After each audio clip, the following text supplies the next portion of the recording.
Volunteers under Forest Department, Wildlife Wing and Indian Bird Conservation Network conduct 10 water bird census at Loktak Lake, Kaibul Lamjau National Park and 50 other sites.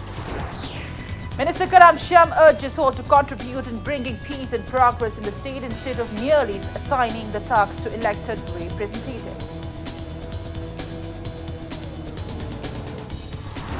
And cadres of all four factions of National Democratic Front of Bodoland NDFB lay down arms in Guwahati.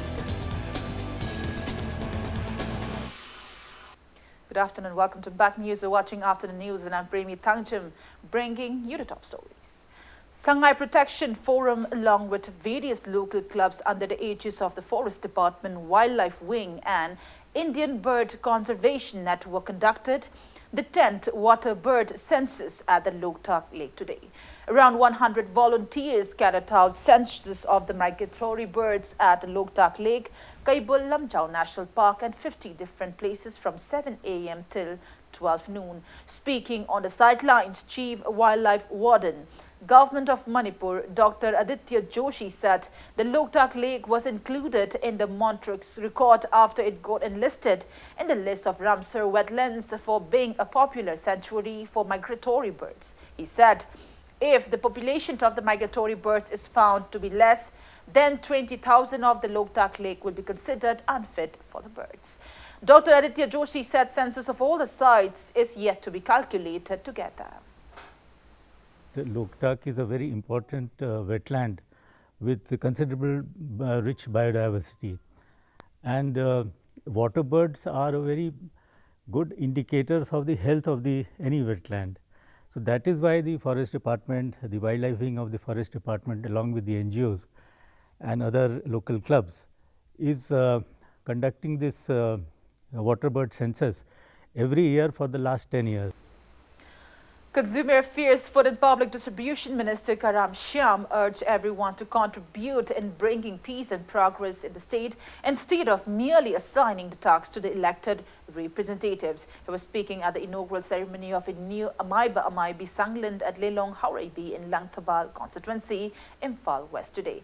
Hauraibi Ibudhau Bakhangba Thogal Lub organized the event at Ibudhau Bakhangba ground. Minister Karam Shyam urged the people to set aside personal agendas and extend cooperation to various initiatives taken by elected representatives and to strive earnestly for the welfare of the society.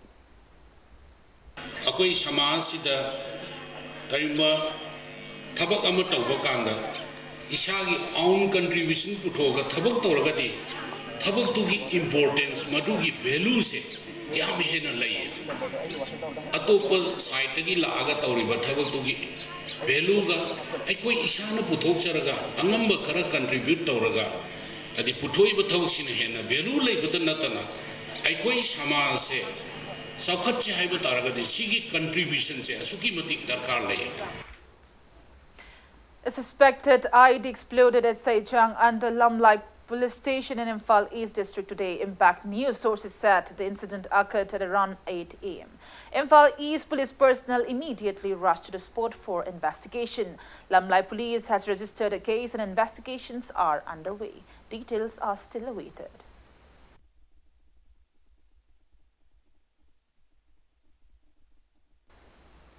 Kundrakpam MLA T.H. Lokeshwar inaugurated the first ever branch of Kobelco Power Meets Efficiency in the state at Ghari IWD in Tidim Road today.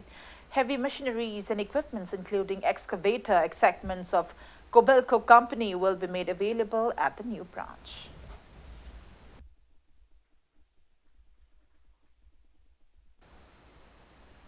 SI School Kanchipur presented food items to the aged inmates of Mongsangai Old Age Home in Imphal West today. Speaking on the sidelines, school founder Chirom Jotin stressed on the need to care for the senior citizens who have no one to care for. A sumptuous feast was arranged for the old folks of the home on the occasion. Tasengna masi koi gida skunjida maroi na koi angangjing mama pale to angangjing budi koi like tambay kudong sabdi phangali adubu halloy ba kanggo jing de koi kai bam to bungam da dugi handak sai de hokna koi kagat to ju mateng makoi goi ba koi gi skun gi site angam ba khad do ju bijabani. Raj Medicity, along with Jenham's Blood Bank and Transfusion Unit, organized one-day blood donation camp on the theme Donate Blood and Save Life at a hospital hall today. Around 100 volunteers donated blood at the camp. A new food store named Good Foods was opened opposite to Khadim's store at Nagamapal Rims Road today. Various food items will be made available at the store.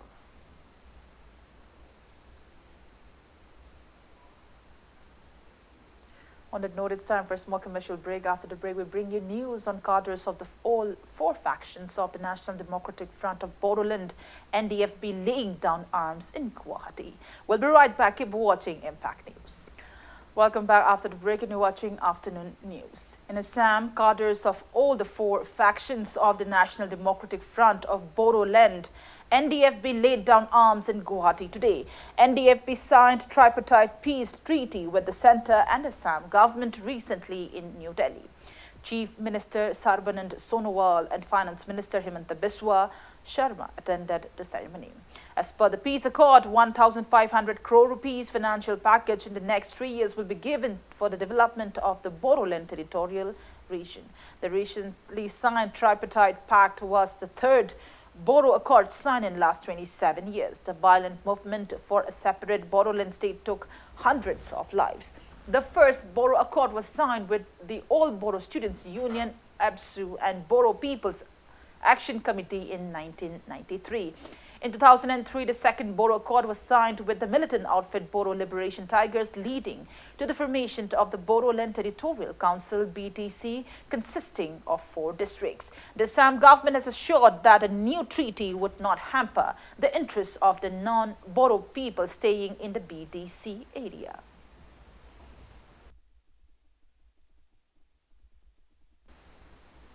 The death toll in new coronavirus has risen to 170 in China. The Chinese government has sealed off several cities, effectively trapping tens of millions of people in a bid to contain the spread of the virus.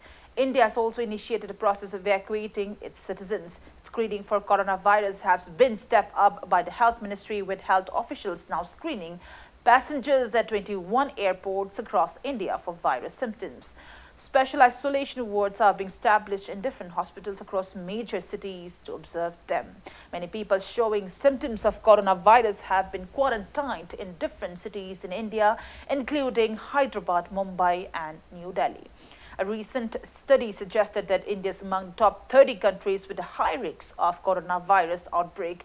Ghaziabad Health Department has quarantined an East Delhi woman who just returned from China with virus symptoms at her home. A sample has been sent to National Institute of Virology, Pune, for testing. Air India is suspending air carrier services to China from tomorrow in the wake of the virus outbreak.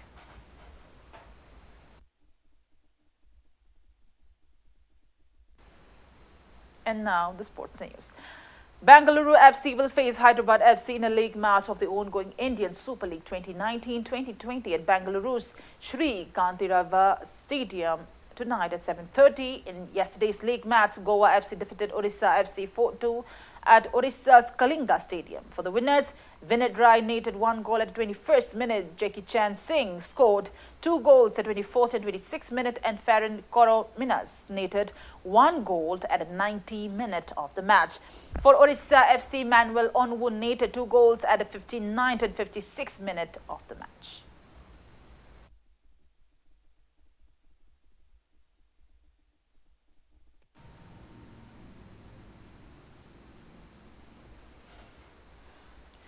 Minerva Punjab FC defeated Neroka FC 3-2 in a match of the ongoing Hero I-League match at Punjab's Guru Nanak Stadium yesterday. For the winners, Azir Pirik Dipanda Dika scored 3 goals at 27th, 44th and 90 minutes of the match. And for the losing team, Varun Thokchom scored the 2 goals at 4th and 20 minutes of the match. Chennai City FC will lock horns with Mohan Bagan in a league match tomorrow.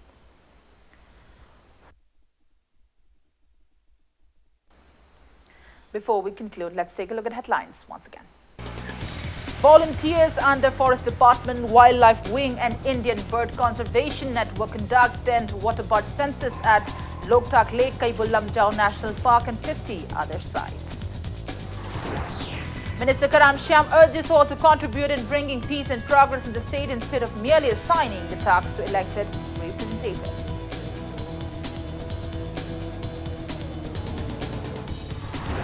And cadres of all four factions of National Democratic Front of Bodoland NDFP lay down arms in Guwahati today.